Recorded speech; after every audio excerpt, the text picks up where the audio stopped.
Hello everyone, welcome to Magnet Brains. I'm Vanya Narain, your IGKO, that's International GK Olympiad Educationist for grade 9th. As you can see over here, आज का जो हमारा topic है हम discussion करने वाले हैं। एक्चुअली हमने बिगनर लेवल के क्वेश्चंस कर लिए हैं तो आपको आइडिया है। अभी हम एमसीक्यूज में करने वाले हैं इंटरमीडिएट लेवल के क्वेश्चंस, और ये करने वाले हैं क्या, सोशल स्टडीज़ पे, जैसे कि आप देख पा रहे हैं, जिसमें हमने बहुत सारी चीज़ें पढ़ी हुई हैं। तो जैसे मैंने पहले भी कहा था, we are going to quickly wrap it up. हम फटाफट करेंगे क्योंकि अभी हमें एडवांस लेवल के क्वेश्चंस भी करने हैं। ठीक है, आई एम श्योर आपको सबको समझ में आ रहा होगा, कोई दिक्कत नहीं है, किसी किस्म की परेशानी नहीं है। अगर है तो नीचे लिख सकते हो कमेंट सेक्शन में, I always get back to you.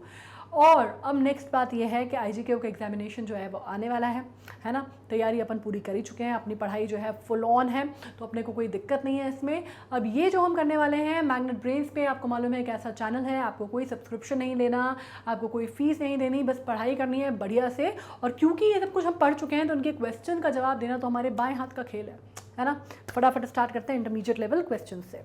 पहला क्वेश्चन, इंडिया में नेशनल ह्यूमन राइट कमीशन जो है इस्टेब्लिश कब किया गया था? इंडिया में सबसे पहले जो है ये बात हुई थी 1993 में।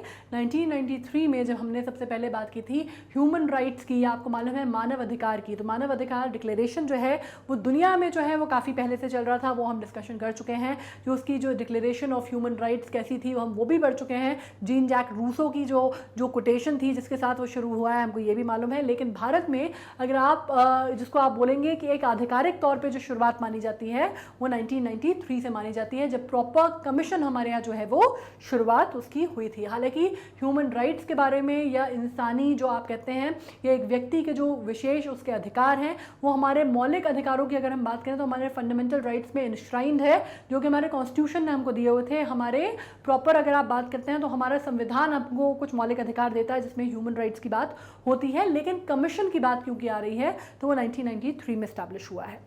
Now, the person who was named the Tiger of Mysore, the Tiger of Mysore कहा जाता है उस व्यक्ति को, उस राजा को, उस सुल्तान को जिसको आप जानते हैं, जिसने अगर आप बात करते हैं तो जिसने बहुत अच्छे से, जिसको आप कहते हैं ना बहुत शानदार तरीके से, बहुत दमदारी से जो है ब्रिटिशर्स का इनने मुकाबला किया था।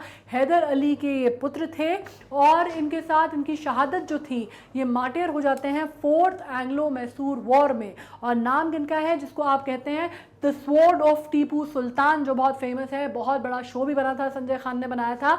हम उस टाइम पे बहुत छोटे थे जब उसको देखते थे, बट क्या ग्लोरी थी। मतलब स्वॉर्ड ऑफ टीपू सुल्तान देख के लगता था कि वाकई कोई शहंशाह, कोई सुल्तान था। ठीक है, तो नाम आता है किसका, टीपू सुल्तान का, और इनको कहा जाता है टाइगर ऑफ मैसूर। तो answer is A, Tipu Sultan. Now universally accepted colour for mountain, हाँ यार ये तो देखो बहुत ही क्लियर है, इसमें कहाँ पर है माउंटेन का कलर, इसमें ये। ठीक है, अब ये तो बहुत ही यूनिवर्सली एक्सेप्टेड है कि अपन जब वो बनाते हैं, ओए क्या हुआ, ये मैंने कलर चुना था ना, हाँ, तो अपन जब माउंटेन बनाते हैं तो किस कलर की बनाते हैं, बचपन से बनाते आए हैं अपन, है ना। माउंटेन अपन इस कलर की बनाते हैं, उस पर अपन बना देते हैं सूरज मामा पीछे से उगते हुए। तो ये तो बिल्कुल जाना हुआ वो है कि कौन सा कलर है भाई माउंटेन का। यूनिवर्सली एक्सेप्टेड कलर जो है, अगर आप ज्योग्राफी में बात करते हैं तो जो कलर है वो है ब्राउन। तो ये तो नो प्राइस फॉर गेसिंग हो गया, है ना। ये तो बहुत ही आसान सा है। ठीक है, ये सूरज मामा दिख नहीं रहे ना, सूरज चाचू होते हैं, चंदा मामा होते हैं, खैर वो दिख नहीं रहे। लेकिन आपको जो हमने वो बनाया था वो वेव नहीं थी, वो पहाड़ थे। ठीक है, वो कौन से होते हैं, ब्राउन कलर के होते हैं। Now, which ocean has 1/3 of the land surface in the world? जाहिर सी बात है कि जब हम बात करते हैं पूरी दुनिया की जिसमें 70% पानी है, उसमें से भी अगर हम सबसे बड़े जो ओशंस की बात करते हैं तो सबसे बड़ा कौन सा है, प्रशांत महासागर, जिसको क्या बोला जाता है, पैसिफिक ओशन बोला जाता है। तो जाहिर सी बात है जब हम बात कर रहे हैं सबसे बड़ा सागर जो है, जो सबसे बड़ा महासागर है दुनिया में वो पैसिफिक है, तो यहाँ पे भी जो होगा वो पैसिफिक महासागर ही होगा। कितना एरिया होता है मालूम है आपको पैसिफिक का? इसमें कलर मैं दूसरा चुन लूँ वरना ये येलो कलर तो इसमें दिखाई नहीं देगा। 165.2 मिलियन स्क्वायर किलोमीटर का क्षेत्र माना जाता है पैसिफिक का। ठीक है, 165.2 मिलियन स्क्वायर किलोमीटर का क्षेत्र जो है वो माना जाता है पैसिफिक ओशन का। तो जाहिर सी बात है लैंड सर्फेस की जब बात हो रही है तो 1/3 ऑफ द लैंड सर्फेस किससे ढका हुआ है, पैसिफिक ओशन से। क्लियर है?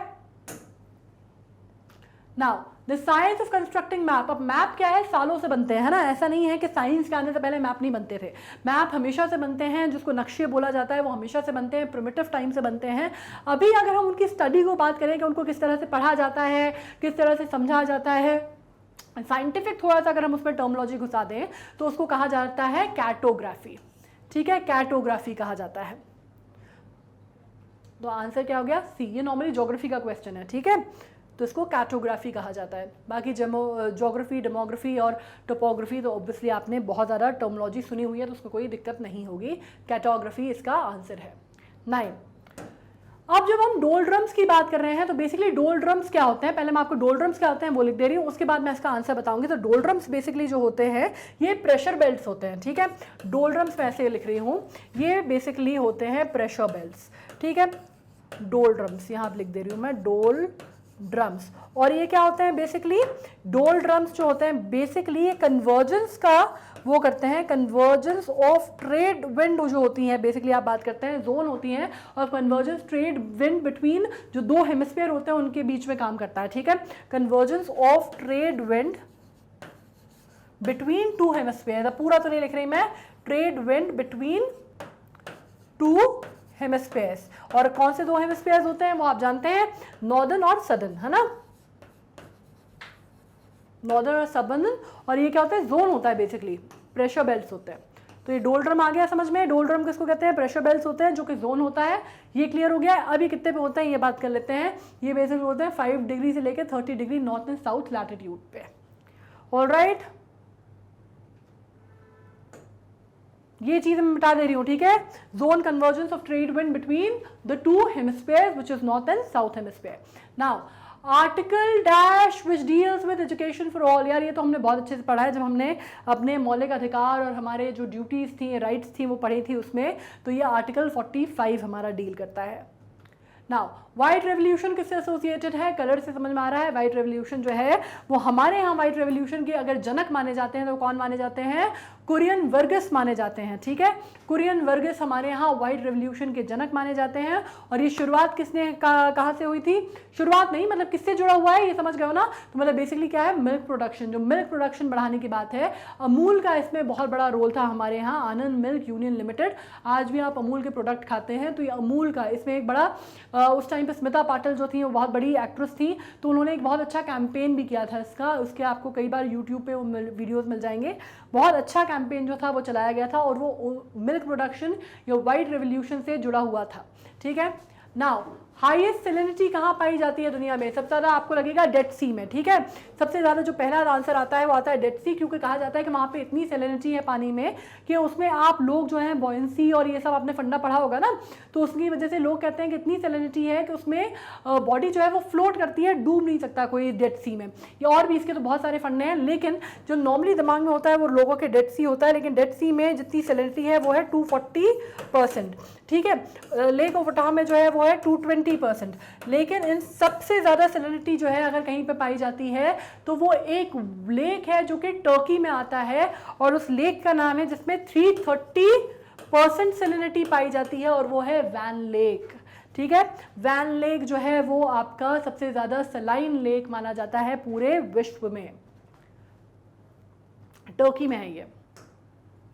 Now, the local government in India was initially established by, इसमें जो नाम आता है वो एक वॉइसरॉय का नाम आता है, British viceroy, of course British viceroys ही हुआ करते थे इंडिया में। और इन्होंने क्या किया था, इन्होंने जब इस्टेब्लिश किया इसको तो गवर्नमेंट ऑफ इंडिया एक्ट आया, मैं लिखती हूँ यहाँ पे, government of India act, government of India act 1919 में आया था ये, जो आगे चल के अगर आप देखें तो 1935 का जो गवर्नमेंट ऑफ इंडिया एक्ट है उसमें भी आगे चल के ये काम करता रहा, उसमें भी ये जारी रहा था, ठीक है। और ये शुरुआत करने वाले कौन थे, वॉइसरॉय थे जिनका नाम था लॉर्ड रिपन, और लॉर्ड रिपन ने इसको 1882 में स्टार्ट कर दिया था, ठीक है, ये चीज़ क्लियर हुआ।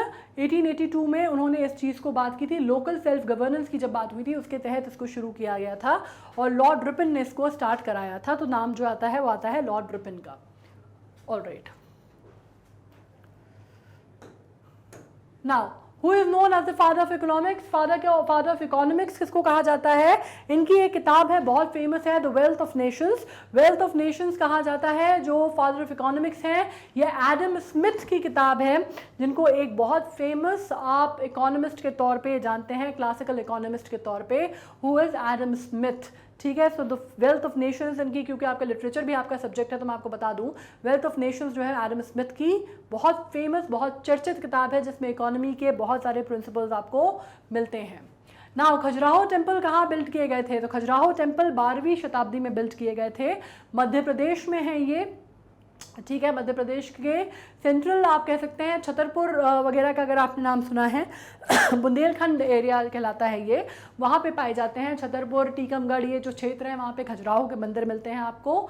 इसमें इनिशियली कहा जाता है कि इनकी बहुत सारी संख्या थी, मतलब आज की डेट में तो हार्डली आप वहाँ पे जाओ तो 20-25 मंदिर मिलते हैं आपको। पहले आप इसमें बात करते हैं तो तकरीबन यहाँ पे माना जाता है 950 से लेके 1050 के बीच में ये चंदेला राजपूतों ने इसका निर्माण कराया था। ठीक है, चंदेला राजपूतों ने कराया था और 80+ संख्या थी इनकी, जो कि अभी पूरा डिस्ट्रॉय होते होते मात्र 20-25 वहाँ पे मंदिर बचे हैं। तो इसका आंसर जो यहाँ पर आप देख रहे हैं प्रतिहार, चौहान, संदेल, वो नहीं है, इसका आंसर है राजपूतों ने करवाया था, लेकिन इनका नाम क्या था? चंदेला राजपूत। चंदेल डायनेस्टी ने बेसिकली, चंदेला राजपूत। नाउ यहाँ पे जब हम बात करते हैं which is the nearest planet to the sun in the solar system, ये मैं हमेशा बोलती हूँ कि हम जब छोटे थे तो हमारी मदर स्कूल में हमको सिखाया जाता था, क्या बोला जाता था? My very efficient mother. बाकी अब मैं पूरा नहीं लिख रही हूँ, ठीक है। इसका पूरा था my very efficient mother just gave us just served us nuts. My very efficient mother just served us, mother just, चलो लिख ही देते हैं, just served us nuts। हमारे उसमें तो खैर एक्चुअली हम लोग 9 पिज्जाज करते थे, क्योंकि प्लूटो भी हुआ करता था बेचारा उस टाइम पे। आप लोगों के टाइम पे प्लूटो नहीं होता तो वो नट्स हो गए हैं। तो इसका मतलब क्या था? Mercury, Venus, earth, Mars, Jupiter, Saturn, Uranus and Neptune. ठीक है, तो इससे क्या समझ में आया? पहला जो है वो सबसे क्लोज कौन सा है अर्थ से? मर्क्यूरी। ठीक है, okay. The king who was praised as Lal Bakhsh, जब मैंने हिस्ट्री पढ़ाई थी उस टाइम पे मैंने पढ़ाया था दिल्ली सल्तनत के बारे में, और दिल्ली सल्तनत में जो पहले डायनेस्टी मैंने पढ़ाई थी स्लेव डायनेस्टी, उसमें मैंने आपको बताया था कुतुबुद्दीन ऐबक। कुतुबुद्दीन ऐबक क्योंकि बहुत ही वैसा दयालु सा और बहुत ही दिलदार राजा था, तो जब भी किसी पे मेहरबान हो जाता था तो एकदम ऐसे जो सिक्के हैं वो निछावर कर देता था लाखों के, तो इस वजह से उसको टाइटल दिया गया था लाल बख्श का। ठीक है, तो नाम आता है कुतुबुद्दीन ऐबक का। कुतुबुद्दीन ऐबक पहला, आप इसको ये कह सकते हैं। एक और सवाल मैं आपको बता दूं, मैंने तब कहा था कि पहला जो सुल्तान माना जाता है दिल्ली सल्तनत का, स्लेव डायनेस्टी का, वो इल्तुमिश कहलाता है। कुतुबुद्दीन ऐबक ने अपने आप को सुल्तान नहीं कहा था। ठीक है, कई बार गूगल पे भी गलत आंसर्स मिलते हैं, अगर कोई ये कहे तो आप बता दीजिएगा कि कुतुबुद्दीन ऐबक ने अपने आप को सुल्तान का खिताब नहीं दिया था। ठीक है, the king who invaded India many a times to capture Punjab before the third battle of Panipat. अब पानीपत की बात हो रही है, वरना अगर ये बात होती कि सबसे ज़्यादा किसने किया है तो उसमें हम गजनवी का नाम लेते हैं। ठीक है, गजनवी का नाम लेते हैं, लेकिन यहाँ पे क्योंकि वो नहीं हुआ है जिसने 17 बार किया था आक्रमण इंडिया पे, लेकिन क्योंकि यहाँ पे थर्ड बैटल ऑफ पानीपत की बात हो रही है तो अब ऐसे व्यक्ति की बात हो रही है जिसने दुर्रानी एम्पायर की शुरुआत की, जिसको अहमद शाह दुर्रानी भी कहा जाता है, जो कि मॉडर्न अफगानिस्तान में अगर आप बात करते हैं तो उसको founding father of the modern Afghanistan के तौर पे जाना जाता है। इसको एम्पायर क्या बोला जाता है? दुर्रानी एम्पायर की शुरुआत करने वाला व्यक्ति कहलाता है, दुर्रानी एम्पायर। ठीक है, और इसकी अगर हम बात करते हैं तो इसने 8 बार इंडिया पे 1748 से लेके इसने 1757 के दरमियान इसने 8 बार 8 टाइम्स इंडिया पे अटैक किया है।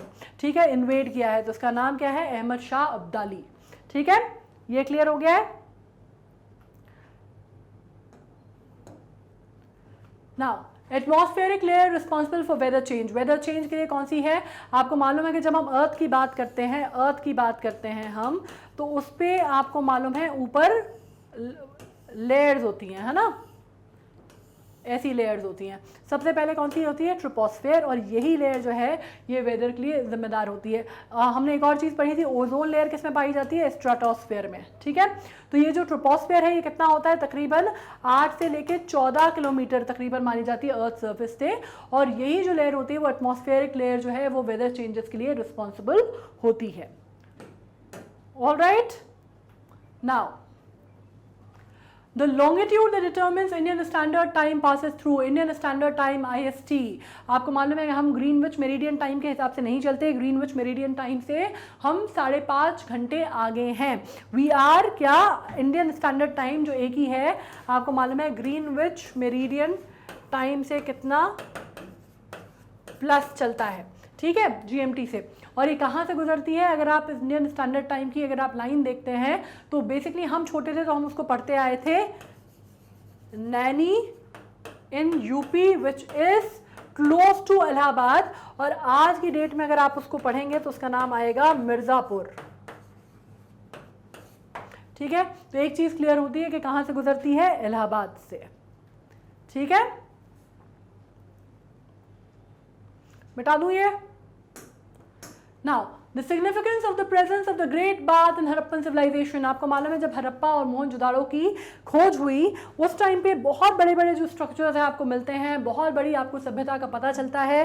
जैसे मैंने कहा कि उस टाइम पे 4 बड़ी सभ्यताएं हुआ करती थी, मेसोपोटामिया की, हरप्पा की, चाइना की और इजिप्ट की। उसमें से सबसे पुरानी जो है, अगर आप पहले देखते थे गूगल पे आएगा मेसोपोटामिया की, लेकिन बाद में आधिकारिक तौर पे ये बात पुष्टि हो गई है कि जो आर्कियोलॉजिकल सर्वेज हुए कि जो चीज़ें हमें हरप्पा में मिली हैं वो शायद मेसोपोटामिया से भी पहले की हैं।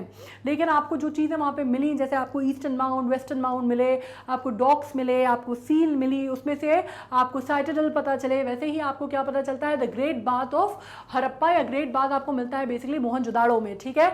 और वो आपको बताता है जो इंपॉर्टेंस या होलीनेस ऑफ वाटर है उसके बारे में, ठीक है, द होलीनेस ऑफ वाटर। और इसमें बाकायदा बर्न्ड ब्रिक्स वगैरह का भी इस्तेमाल इसमें किया गया है। हरप्पा के बारे में आपको ये मालूम है कि वो दे वर वेरी सिविलाइज्ड, जो उनकी लाइफ थी, जो सिविलाइजेशन थी, दे वर वेरी अर्बन सिविलाइजेशन, बहुत एडवांस सिविलाइजेशन थी। उनका ड्रेनेज, उनका वाटर हार्वेस्टिंग, उनकी हर चीज़ जो आप कहते हैं कि आज की डेट में भी अगर हम तुलना करना चाहें तो हम आज के युग से भी उनकी तुलना कर सकते हैं। वो इतनी एडवांस सभ्यता थी और पूरी की पूरी सभ्यता लुप्त हो जाती है। ये अपने आप में बहुत ही जिसको आप कहते हैं कि one of the biggest mysteries है जो हिस्ट्री में हम सॉल्व नहीं कर पाए हैं, ठीक है। The nurturing field of social progress is, nurturing field of social progress क्या बोला जाता है? जब हम सोशल साइंस पढ़ रहे हैं तो इसमें एक पार्ट इसका ये भी है, आपको पता होना चाहिए, जो नर्चरिंग फील्ड कहलाता है सोशल प्रोग्रेस का वो कहता है विद्यालय या कहते हैं स्कूल, ठीक है। So the answer is D. Now in India which period is summer season? ये तो हम सब जानते हैं ना, ये बहुत सिंपल सा है। हमारे यहाँ 6 सीजन होते हैं, ये आपको मालूम है भारतीय कैलेंडर के हिसाब से, है ना, भारतीय संवत के हिसाब से, विक्रम संवत के हिसाब से अगर आप कंसिडर करें तो 6 सीजन हम कंसिडर करते हैं। लेकिन अगर आप पीरियड ऑफ समर कंसिडर करें तो हमारे यहाँ मार्च से लेके जून तक का होता है।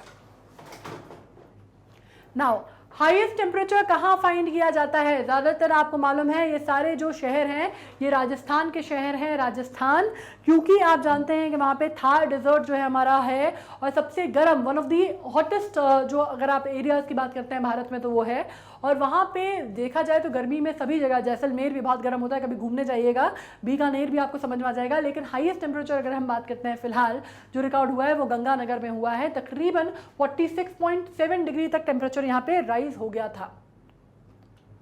Now name of the female poet of the वैदिक पीरियड, ये मैं आपको जब मैंने वैदिक पीरियड पढ़ाया था, क्योंकि वैदिक पीरियड हमने बहुत डिटेल में पढ़ा है तो अपन इसके बारे में बात डिस्कशन अपन की थी, उसमें अबला, कोसा, लोपामुद्रा जो है इनका नाम आपने सुना होगा। बाकी निस्का वगैरह तो आप जानते हैं कि गले में पहनने वाली हसली या गोल्डन सोने के सिक्कों को भी कहा जाता था, ठीक है। गार्गी और यज्ञवल्क का मैंने आपको संवाद बताया था, वो पोएटिस नहीं थी, वो इंटेलेक्चुअल महिला थी जिन्होंने यज्ञवल्क के साथ संवाद किया था, जो कि बाद में उपनिषद में भी जिसका जिक्र आता है। तो यहाँ पे आंसर जो है वो है अबला, कोसा एंड लोपामुद्रा, ठीक है, answer is C. Iconography was introduce by, iconography basically जब हम पोर्ट्रेट की बात करते हैं ना, समथिंग रिलेटेड टू पोर्ट्रेट, या फिर आप कह सकते हैं उन चीज़ों से, तो ये आर्किटेक्चर या आप जो इसको बात करते हैं पोर्ट्रेट और इन सब चीज़ें, मैंने आपको बताया था कि किस डायनेस्टी की बहुत ज़्यादा फेमस थी, या अगर आप बात करते हैं आज भी अगर आप साउथ इंडिया में चले जाएँ तो किसका आपको सबसे ज़्यादा, अगर आपको आर्किटेक्चर या आर्ट में सबसे ज़्यादा आपको दिखता है तो आपको दिखता है चोलास का। तो the answer is later Cholas. Later Cholas ने आइकनोग्राफी जो है वो इंट्रोड्यूस की थी, मतलब फॉर्मल एक जो फॉर्म ऑफ आर्ट के तौर पे उन्होंने इसको इंट्रोड्यूस किया था। Now find out the peninsula from the following. Come on, peninsula तो हमें मालूम है कि हम अरब की बात कर रहे हैं, no price for guessing, easy सा आंसर है, ठीक है। The name of the regent of the reign for Akbar was, Akbar 13 साल की उम्र में गद्दी पे बैठ गए थे क्योंकि उनके पिता हुमायूं का निधन हो जाता है, डेथ हो जाती है, ठीक है। 13 साल के अकबर को दो लोग जो है उनको एक तरह से आप कह सकते हैं कि उनको पूरा सिखाते पढ़ाते हैं। उनका रेजेंट जिसको माना जाता है उसमें दो नाम आते हैं, एक होता है महामंगा का जो कि बाद में जाके पेटीकोट रूल के लिए बहुत ज़्यादा जानी गई, एक पेटीकोट रूल या फिर आप कह सकते हैं हरम रूल जो अकबर के टाइम पे चला वो महामंगा का था, और जो एक उनके जिसको आप कहते हैं एक तरह से उनके आर्मी के जो हेड या मिलिट्री चीफ माने जाते थे, जिन्होंने पूरा उनके नाम पे जो फतह करने का काम है, जो हेमू से उनका युद्ध हुआ था, या आप जो बात करते हैं ना मतलब जो बाकी सारी जो चीज़ें होती हैं, आप कह सकते हैं जो मिलिट्री प्रोवेंस अकबर की इनिशियली जिन्होंने स्थापित की वो कौन थे, बैरम खान थे। बाद में लेकिन ये कहाँ चले गए थे, हज करने चले गए थे, अकबर ने इनको हटा दिया था, हज करने चले गए थे क्योंकि बहुत ही, अगर अकबर का जो बेसिक अंडरस्टैंडिंग थी, अब जिस तरह से वो राजपाट चलाना चाहते थे उससे बैरम खान के जो व्यूज़ थे वो बहुत अलग थे, वो बहुत ज़्यादा वॉलेंट उनका तरीका होता था और वो मार दिया करते थे, और अकबर को वो बिल्कुल तरीका समझ में नहीं आता था। और फाइनली इनको कहा गया कि आप या तो क्या बनिए, आप जो ये मुखबिर होते हैं उनके हेड बन जाइए, या फिर उनको कहा गया कि आप एक एरिया की सूबेदारी ले लीजिए, या फिर उनको ऑप्शन दिया गया कि आप हज करने चले जाइए। फाइनली बैरम खान चुनते हैं कि वो हज करने चले जाते हैं और वहाँ पर कुछ अफगान उनका फिर बाद में मर्डर कर देते हैं, ठीक है। तो ये नाम जो है वो बैरम खान का आता है। Now the earth has an axial tilt of 23.4 degree, किसका मतलब क्या होता है कि earth wobbles around its axis, नहीं, इससे क्या मतलब एक्साइल से। The earth has varied weather during the year, no. Hemisphere of earth are expose to the sun for different times during the year, earth is spare. जो सबसे बड़ी चीज़ समझ में आती है वो ये आती है कि जब वो झुकी हुई है तो अर्थ जो है बिल्कुल गोल नहीं है ना, स्फेरिकल है, it is not circle. Initially जो कहा जाता था वो क्या कहा जाता था, earth is circular in shape, earth is not circular in shape, earth is spherical in shape. So the answer is the earth is a sphere. Now, making a living is dash, a right given to us by the government, a divine right, a right given to us by the court, a fundamental right. Making a living is our fundamental right, हमारा मौलिक अधिकार है, ठीक है। The empire of King Harsha was spread over, Harshvardhan की बात हो रही है, ठीक है। किंग हर्षा की अगर आप बात करते हैं तो बहुत लंबा इनका एरिया था, और ये कहाँ से कहाँ तक फैला हुआ था, ये कहा जाता है कि वेस्टर्न कोस्ट से लेके ईस्टर्न कोस्ट तक फैला हुआ था, मतलब कहाँ तक, वेस्टर्न सी से लेके ईस्टर्न सी तक फैला हुआ था, ठीक है। तो ये आपको पता चल गया 28। ना 29, ये मैं आपको बिगनर लेवल पे जब मैंने मैकमोहन लाइन का बताया था तब मैंने आपको इसका आंसर वैसे ही दे दिया था कि रैडक्लिफ लाइन, जब मैंने आपको कहा था मैकमोहन लाइन इंडिया और चाइना के बीच में जो लाइन है उसको कहते हैं, तब मैंने आपसे कहा था कि रैडक्लिफ लाइन का मैंने आपको एग्जाम्पल दिया था, और मैंने कहा था कि इंडिया और पाकिस्तान के बीच में जो लाइन खिंची हुई है उसको कहते हैं रैडक्लिफ लाइन। तो answer is Radcliffe line. India social science study क्या करता है, सोशल साइंस बेसिकली नाम को क्या समझ में आता है, सोशल साइंस मतलब सोशल मतलब क्या, समाज, और साइंस तो मतलब विज्ञान, तो सामाजिक विज्ञान जैसे हिंदी में इसका नाम है, तो जाहिर सी बात है क्या पढ़ाई करता है, सोसाइटीज़ के बारे में, ठीक है, सोसाइटीज़ के बारे में। Now, the division of the people of India into linguistic provinces was based on the principle that providing illustration to people in their own language is good in itself. Using local language makes for easier administration. Language is an important bond which unite people and create an identity for them. Answer is of course all of them. जितने point हैं वो सारे valid हैं। तभी जब आप कहते हैं कि अगर भारत में आप बात करें तो कोई एक national language हमारे यहाँ नहीं है। हमारे यहाँ बोला जाता है कि अगर आप चलते हैं तो हर 10 कोस पे भाषा, पानी और बोली जो है वो बदल जाती है, बोली और खान पान बदल जाता है, राइट। तो आपको मालूम है कि हमारे यहाँ कोई भी एक इंटरनेशनल लैंग्वेज नहीं है। और ये सारे ही पॉइंट जो हैं, तथ्य जो है, ये अपनी जगह पे बिल्कुल सही हैं। क्लासरूम टीचिंग शुड बी कैसी होनी चाहिए? इंटेंस होनी चाहिए, वन साइडेड होनी चाहिए, इंटरेक्टिव होनी चाहिए या ईजी होनी चाहिए? क्या लगता है, स्कूल में जब पढ़ते हो तो क्या बढ़िया लगता है? मैम लेक्चर करके चली जाए वो अच्छा लगता है, या ये अच्छा लगता है कि आपस में कुछ बातचीत हो, या ऐसा लगता है कि आसान सा हो काम जो निपट जाए, या फिर लगता है कि बहुत ही इंटेंस होनी चाहिए, वन साइडेड होनी चाहिए? क्या चीज़ लगती है बताओ? ऑब्वियसली इंटरेक्टिव, बातचीत होनी चाहिए, कुछ आप हमारी सुनिए कुछ हम आपकी सुने टाइप का जो फंडा है वो ऑब्वियसली वो जो है वो क्लासरूम टीचिंग में हो पाता है। तो सोशल साइंस में जब हम इसको स्टडी करते हैं तो उसका मतलब ये होता है कि वो आपका एक सोशल अंडरस्टैंडिंग भी फॉर्म करता है, एक सोशल बेस क्रिएट करने के भी काम आता है। ठीक है, करंट लोकसभा जो है वो कौन सी लोकसभा है भैया, ये बताइए? ये तो पता होगा, बहुत सिंपल सा आंसर है, बहुत ज़्यादा मुश्किल क्वेश्चन नहीं है, अपने डिस्कशन भी किया था, 15th लोकसभा है। ठीक है, आर्टिकल 370 कॉन्स्टिट्यूशन का किससे कंसर्न है? जाहिर सी बात है 370 जो है आर्टिकल वो स्क्रैप ऑफ हुआ है। उसके स्क्रैप ऑफ होने के बाद जम्मू एंड कश्मीर का स्टेट जो है उससे जो उसके स्पेशल स्टेटस था वो ले लिया गया है। अब उसमें भारत का संविधान ही लागू होगा और उसको स्टेट से काहे का दर्जा दे दिया गया है? यूनियन टेरिटरी का। और जाहिर सी बात है अब जब इतनी बातें हो गई तो क्या हुआ है? State of Jammu and Kashmir. The highest dam in India is, ये भी मैंने जब आपको बिगनर लेवल पढ़ाया था तो मैंने बताया था कि ये भागीरथी नदी के ऊपर बना हुआ है और हाईएस्ट डैम है, उत्तराखंड में आता है और नाम है इसका टिहरी डैम। ठीक है, टिहरी डैम।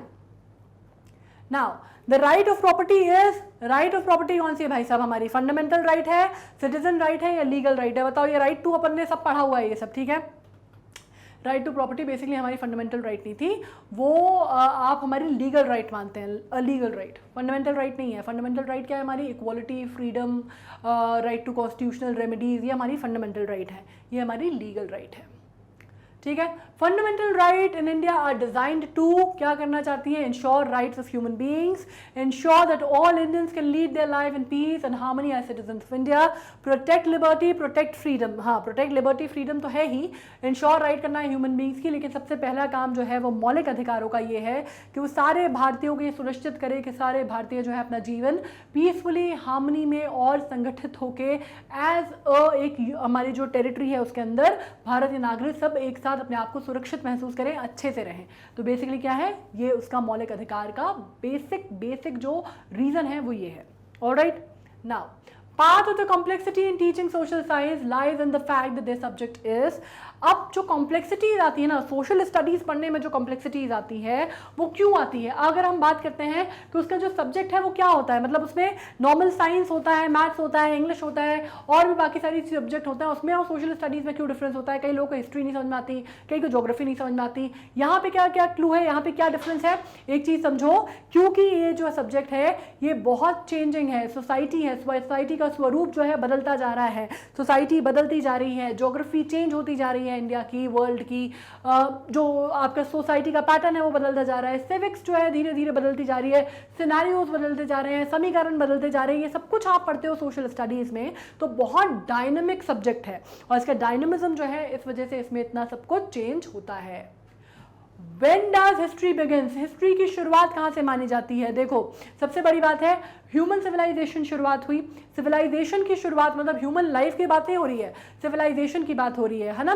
सिविलाइजेशन की शुरुआत हुई, ठीक है। उसके बाद आप बात कर सकते हैं कि ह्यूमन मेमोरी, मतलब एक बात कर सकते हैं स्मरण और स्मृति की बात की जाए, वहाँ से हुई। लिखने पढ़ने की हुई, जिसको आप कहते हैं कि आपके पास एक रिकॉर्डेड हिस्ट्री है जिसको आप रिकॉर्ड कर सकते हैं, ठीक है। रिसोर्सेज जो है वो एविडेंट हुए, तो मतलब क्या है, ये सब कुछ जब आया लाइन में तब आप कह सकते हैं रिकॉर्डेड हिस्ट्री या हिस्ट्री की एज अ सब्जेक्ट शुरुआत मानी जाती है। तो all of these.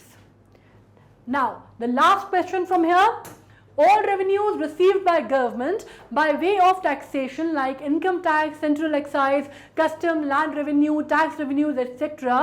form the, मतलब ये क्या फॉर्म करते हैं? गवर्नमेंट ऑफ इंडिया तो फॉर्म नहीं कर सकते ऑब्वियसली, ठीक है। कंटिजेंसी फंड ऑफ इंडिया भी फॉर्म नहीं करते, ये बेसिकली करते हैं कंसोलिडेटेड फंड ऑफ इंडिया को, ठीक है। So the answer is C, consolidated fund of India. Now we have come to an end. इसके साथ हमने कर लिया है, हमारे इंटरमीडिएट क्वेश्चंस भी कंप्लीट कर लिए हैं। आपने बहुत अच्छे से किए, समझ में आ गए होंगे, ज़्यादा डिफिकल्ट नहीं थे। हमने क्विकली रैप अप किए क्योंकि हम सोशल स्टडीज़ बहुत सारा पढ़ चुके हैं, ठीक है। अब आपको हमसे रहना है कनेक्टेड, तो वो कैसे होगा? आप हमारे फेसबुक पे, हमारे इंस्टा पे हमसे कनेक्टेड रह सकते हैं, टेलीग्राम के थ्रू भी रह सकते हैं। यहाँ पे आपको मिलती है 100% फ्री एजुकेशन। कुछ नहीं करना है, कोई कूपन नहीं देना है, कुछ नहीं करना है, कोई सब्सक्रिप्शन नहीं लेना है। सब चीज़ों की पढ़ाई जो है वो एक ही साथ एक ही जगह पर आसानी से मिल जाएगी, विच इज़ मैग्नेट ब्रेन्स। ठीक है, यूट्यूब का तो आप लोग जानते ही हैं, यूट्यूब पे भी सेम चीज़ है, हमारा चैनल है, आपको जितने वीडियोज़ हैं मिल जाएंगे। कोई प्रॉब्लम है कमेंट सेक्शन में लिख सकते हो। And stay tuned. Thank you so much.